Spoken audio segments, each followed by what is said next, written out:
जय गुरुदेव। 12 जून सन 2003। 12 जून की रात्रि में ध्यान में परम पूज्य स्वामी जी महाराज की असीम दया कृपा से देखा कि एक जंगल है।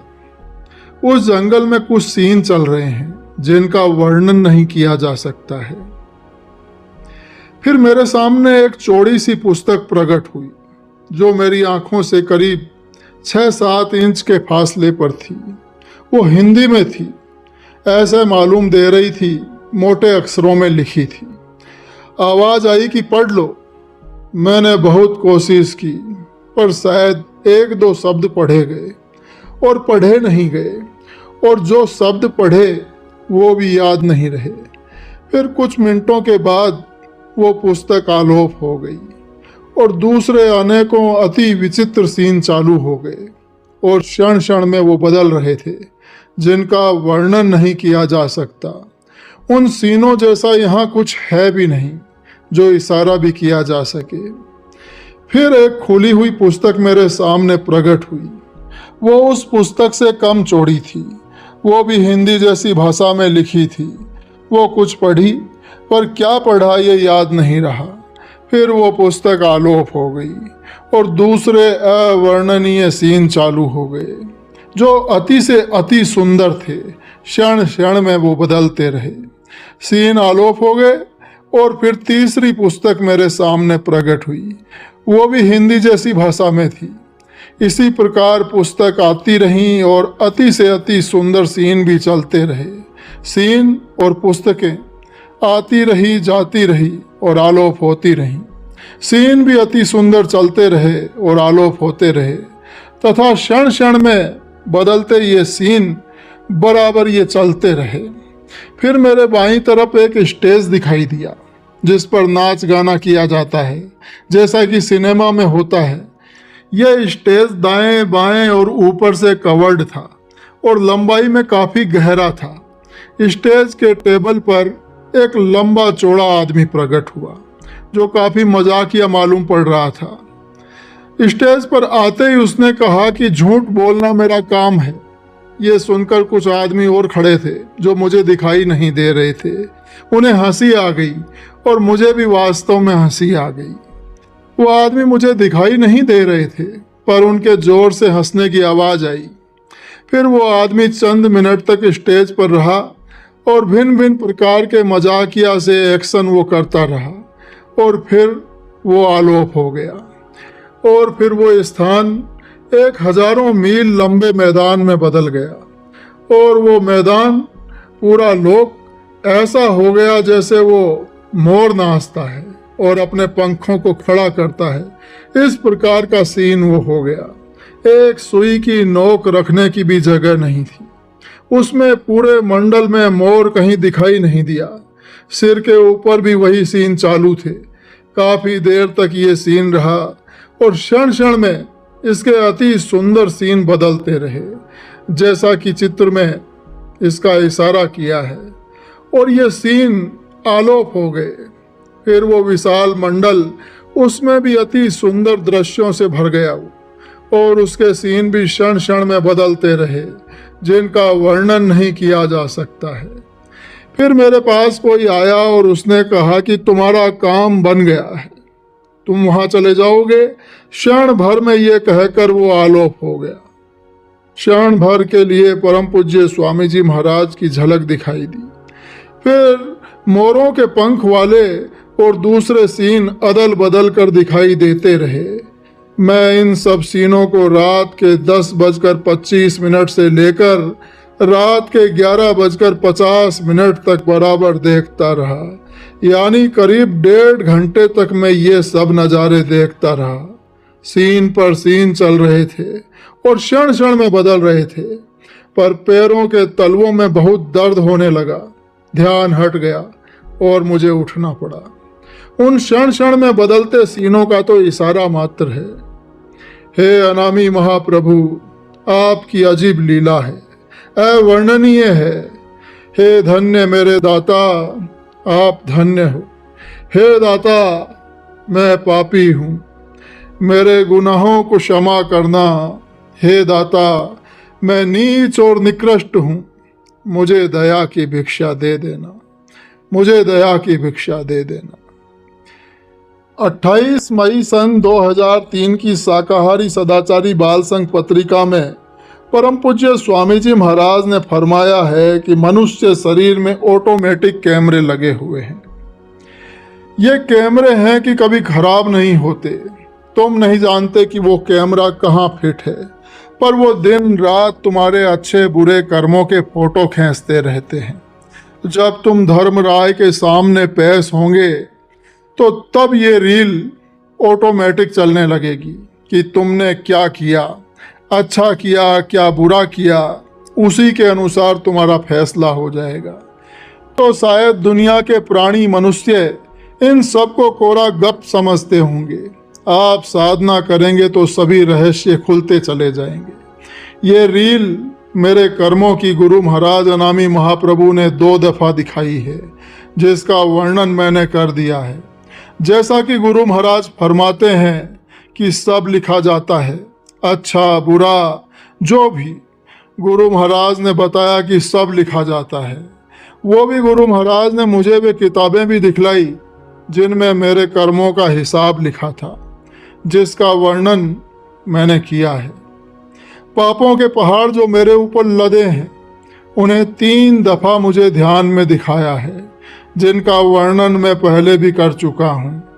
और ये सब अनामी महाप्रभु की मौज मर्जी पर है। बगैर उनकी दया और मौज के न आप भजन में कुछ सुन सकते हैं और न ध्यान में आप कुछ देख सकते हैं और न ही आपकी आंख उलट सकती है। तारीख 13 जून सन 2003। सुबह परम पूज्य स्वामी जी महाराज की असीम दया कृपा से ध्यान में दिखाई दिया कि एक अति सुंदर जंगल है और उस जंगल में बड़े बड़े सुंदर महल बन रहे थे। महल बन बन कर इस प्रकार चल रहे थे जैसे रेलगाड़ी सैकड़ों मील की रफ्तार में चलती है। उसी प्रकार महल भी उसी रफ्तार से चल रहे थे कि उन पर निगाह टिक ही नहीं पा रही थी। फिर बाईं साइड में अति से अति सुंदर महल बनते जा रहे थे और आलोप होते जा रहे थे, बनते जा रहे थे और आलोप होते जा रहे थे। उन महलों का फ्रंट यानी सामने का ऊपर का पोर्शन बहुत अधिक सुंदर मुकुट की तरह था और उन महलों की ऊंचाई का कोई अता पता नहीं लग रहा था, पर वे सब क्षण क्षण में ही आलोप हो जाते थे। कुछ देर तक ये सिलसिला चलता रहा, फिर वो सब आलोप हो गए और पूरे विशाल मैदान में उस लोक में अति सुंदर हरियाली छा गई। उसमें अति सुंदर कुसुम रंग के अति बारीक फूल खिले हुए थे और उनके क्षण क्षण में अति सुंदर दृश्य बदल रहे थे, जिससे उस विशाल लोक की शोभा में 4 चांद लग रहे थे। वैसे सभी सीन वो अवर्णनीय हैं, पर ये एक इशारा मात्र है। ये सब मैं सुबह 6:30 बजे से लेकर 7:30 बजे तक लगातार देखता रहा। 14 तारीख को और 15 तारीख को ध्यान में मुझे कुछ भी दिखाई नहीं दिया। 16 तारीख की सुबह गुरु महाराज की असीम कृपा से ध्यान में पहले दिखाई दिया कि एक बड़ा जंगल है। उसमें पूरे जंगल में एक बहुत बारीक घास सी लगी है और उसमें जगह जगह अनगिनत करीब 4 फीट बाई 3 फीट लंबी दीवारें बनी हुई हैं। अनगिनत सीन क्षण क्षण में ये बदल रहे थे, फिर वो सब आलोप हो गए और पूरा मंडल यानी वो लोक सोने का है। वो सोना अति चमकीला, फिर उस सोने में अति से अति सुंदर बारीक नक्काशी चालू हो गई जो क्षण क्षण में बदलती रही। कौन उस नक्काशी को कर रहा था कोई दिखाई नहीं दिया। फिर कुछ समय बाद वो नक्काशी आलोप हो गई, वो नज़ारा आलोप हो गया और फिर पूरे मंडल में अति से अति सुंदर और अति से अति बारीक मोतियों से नक्काशी चालू हो गई। मोती किसके थे यानी किस धातु के थे ये तो गुरु महाराज ही जाने, और वो जो सोने का जिक्र किया है वो भी गुरु महाराज ही जाने। मुझे सोने का ऐसा मालूम दिया तो मैंने सोने का लिख दिया। ये नक्काशी क्षण क्षण में अति से अति सुंदर बेल बूटों में बदलती रही। और उन बेल बूटों के क्षण क्षण में रंग बदलते रहे। ये सब मैं सुबह 7:30 बजे से लेकर 9 बजे तक लगातार देखता रहा। फिर मुझे मजबूरन उठना पड़ा, पर सीन फिर भी चालू थे।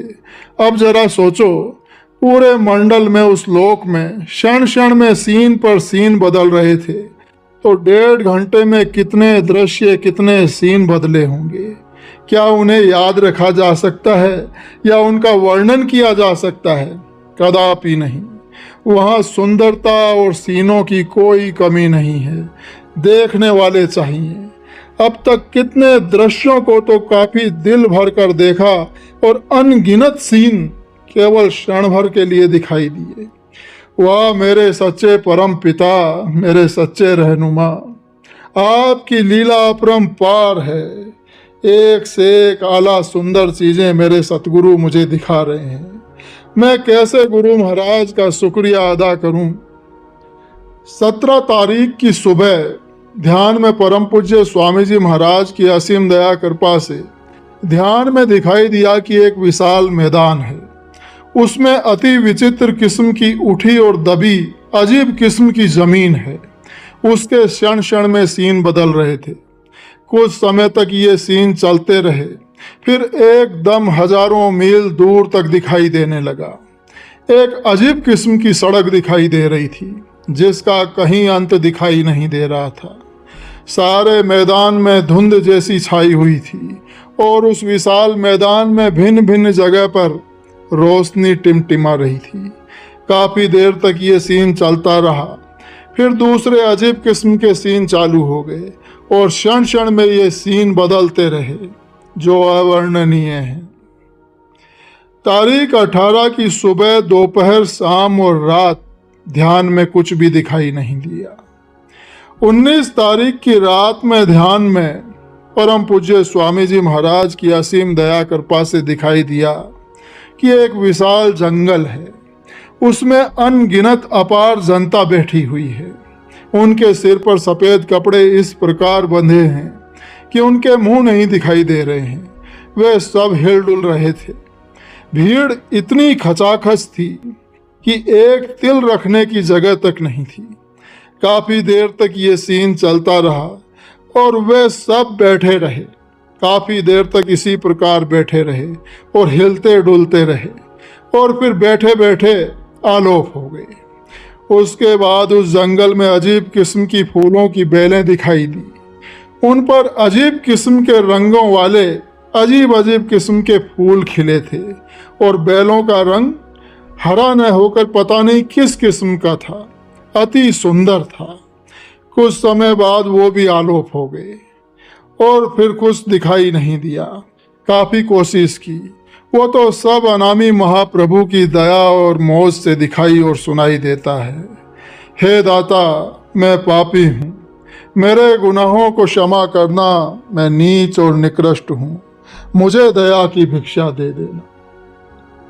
20 तारीख की सुबह ध्यान में चंद सेकंड के लिए गुरु महाराज की दया से आंख उल्टी तो क्या देखता हूँ कि सिर के ऊपर एक वृक्ष जिसकी मोटाई करीब 1.5 फीट होगी, रंग सफ़ेद था।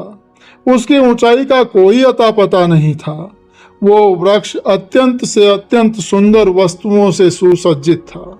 उन वस्तुओं को मैं पहचान नहीं सका, क्योंकि समय कम मिला, क्योंकि चंद सेकंडों में वो आलोप हो गया।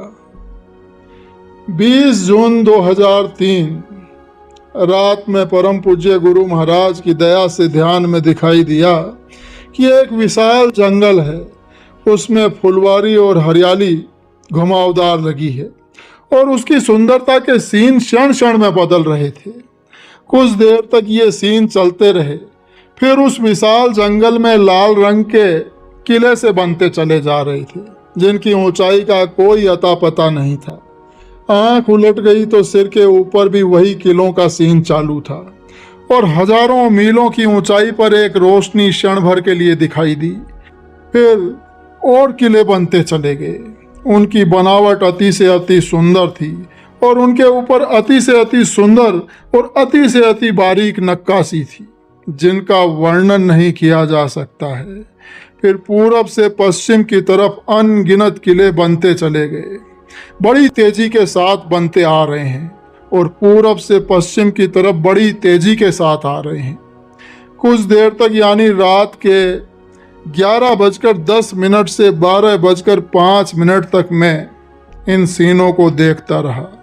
फिर वो आलोप हो गए और दूसरे सीन चालू हो गए जिनका वर्णन करना कठिन है।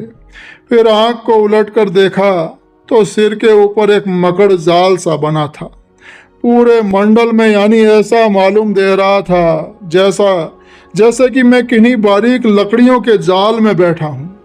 फिर पैरों में दर्द के कारण मैं उठ गया, पर सीन फिर भी चालू थे। गुरु महाराज ने ध्यान में घुमावदार फुलवारी दिखाई, जिसका एक इशारा मात्र जो मंडल में मैंने फुलवारी देखी थी वो यहाँ चित्र में बताया है। उसके घुमावों में सैकड़ों गजों का फासला था। गुरु जी की महिमा परम्पार, क्षण में करावे भव सागर पार। जय गुरुदेव।